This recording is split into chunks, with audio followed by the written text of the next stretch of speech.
Welcome to my YouTube channel. मैं आपका दोस्त अजीत सिंह शेखावत आपका स्वागत करता हूं मेरे यूट्यूब चैनल पर। और जो कैश फ्लो स्टेटमेंट हम सीख रहे थे उसके आगे की जर्नी को स्टार्ट करते हैं। तो आज जो हमें सीखना है वो सीखना है investing activities, cash flow from investing activities.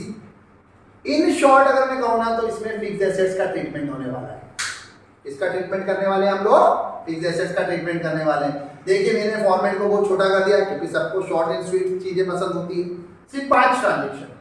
Purchase of fixed asset. अब वो फिक्स्ड एसेट्स कौन कौन सी हो सकती है पहले तो मैं ये एक्सप्लेन कर देता हूं यार आप लोगों को कि देखो एसेट्स के मैंने 2 पार्ट कर दिए फिक्स्ड एसेट्स के, एक टेंजिबल एक इनटेंजिबल। टेंजिबल मतलब we can see we can touch, जिनको हम देख सकते हैं जिसको हम छू सकते हैं, इट्स कॉल्ड टेंजिबल एसेट। जैसे मशीनरी, प्लांट, बिल्डिंग, लैंड और एसेट्रा कुछ भी हो सकती है। इंटेंजिबल गुडविल, पैटेंट और एसेट्रा। मेरा ये कहने का मतलब है कि जो ज्यादातर क्वेश्चन में आती है ना मैंने वो लिखी है। ये हमारी होती है टेंजिबल, ये होती है हमारी इंटेंजिबल। तो परचेस ऑफ फिक्स्ड एसेट, इनमें से कोई एसेट्स परचेस की हो, खरीदी हो तो वो हमें लिखना है इन्वेस्टिंग में। और किस में लिखना है? माइनस के साइन के साथ। किसके साथ? साइन के साथ लिखना है माइनस। और अगर आप सेल ऑफ फिक्स्ड एसेट्स कर दोगे तो कौन से साइन के साथ लिखोगे? प्लस के साइन के साथ लिखोगे। तो कितनी एंट्रीज हो गई? मात्र 2। Purchase of fixed assets, sale of fixed assets. Purchase हो तो माइनस, सेल हो तो प्लस।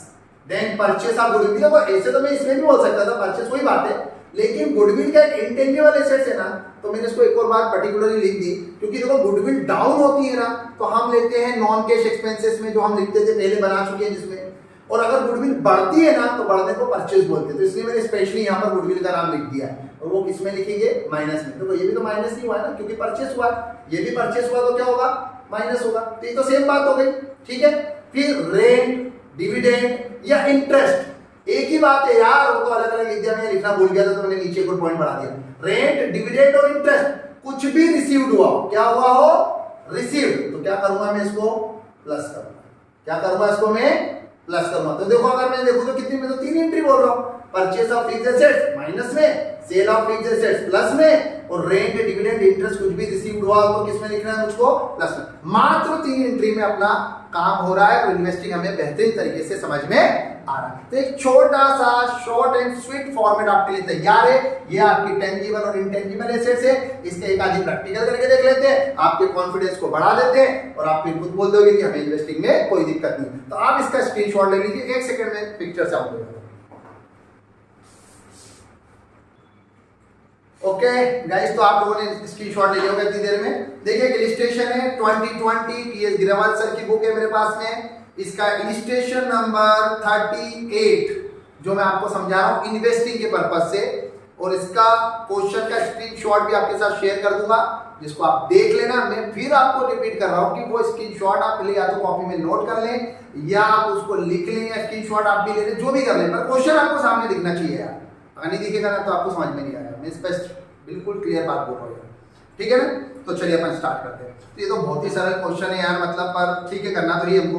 तो देखिए इसमें क्या इलिस्ट्रेशन 38 है ना, क्या लिखा हुआ है इसमें? परचेस और सेल 2 हेडिंग लिखी हुई ऊपर। आप देखिए पहले स्टार्टिंग से पढ़ता हूं मैं। From the following particular determine cash flow from investing activities. तो ठीक है मैंने लिख दिया cash flow from investing activities. Purchase and sale, purchase और सेल। तो परचेस जो भी चीज होगी वो माइनस में आएगी, जो भी सेल करूंगा वो प्लस में आएगी। तो देखिए लिखा है इन्वेस्टमेंट। अब पहले मैं परचेस के तीनों पॉइंट लिख देता हूं। तो परचेस के जो भी पॉइंट आएंगे तो परचेस किस में लिखते हैं हम यहाँ पर? माइनस में। तो देखिए मेरे पास परचेस कितनी चीजें हैं? मेरे पास 3 चीजें, परचेस, इन्वेस्टमेंट है, गुडविल है, मशीनरी। तो चलो मैं लिख देता हूं point number 1 purchase of machinery, purchase of goodwill. Machinery पहले लिख दिया मैंने, कोई बात नहीं। Purchase of investment. सीक्वेंस ऊपर नीचे होने से कुछ नहीं होता, ठीक है।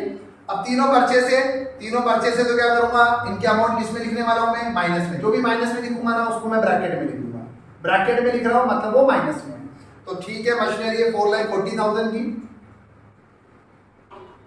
गुडविल है 2 लाख रुपीस की, और इन्वेस्टमेंट है मेरे पास 1,80,000 का। तीनों माइनस में। ठीक है। अब इधर सेल वाले पोर्शन में देखता हूं तो सेल मेरे पास दो चीजें हैं, तीन चीजें, इन्वेस्टमेंट, मशीनरी और पैटेंट। तो सेल किस में आता है मेरा? प्लस में। तो देखिए 4th number point, cell of, क्या है ये भैया? इन्वेस्टमेंट। ठीक है। फिर मेरा लिखा हुआ है sale of machinery, sale of machinery. ठीक है। फिर मुझे लिखा है sale of patents, sale of patents. ठीक है। तो 1 लाख, 1,50,000 और 1 लाख, 1,50,000 और फिर 1 लाख। ठीक है। नाउ नेक्स्ट नीचे 3 एडजस्टमेंट दिया, एडजस्टमेंट लिखा है। एक तो इंटरेस्ट रिसीव्ड लिखा हुआ है। अब इंटरेस्ट रिसीव्ड है, इंटरेस्ट रिसीव्ड किस में आएगा? यहाँ पर इंटरेस्ट रिसीव्ड मुझे प्लस में, इसमें आने वाला है प्लस में। तो मैं लिख देता हूँ इंटरेस्ट रिसीव्ड। किसका है ये इंटरेस्ट रिसीव्ड? ये है मुझे investment, debenture held as an investment. ठीक है। तो बात नहीं, इंटरेस्ट रिसीव्ड भी लिखते तो चलता है। जो भी प्लस की चीज होगी विदाउट ब्रैकेट लिखना, उसके आगे ब्रैकेट में लगाना, ब्रैकेट लगा के मतलब माइनस में। डिविडेंड रिसीव्ड 20,000, डिविडेंड रिसीव्ड 20,000, ये 20,000 लिख दिया आपने।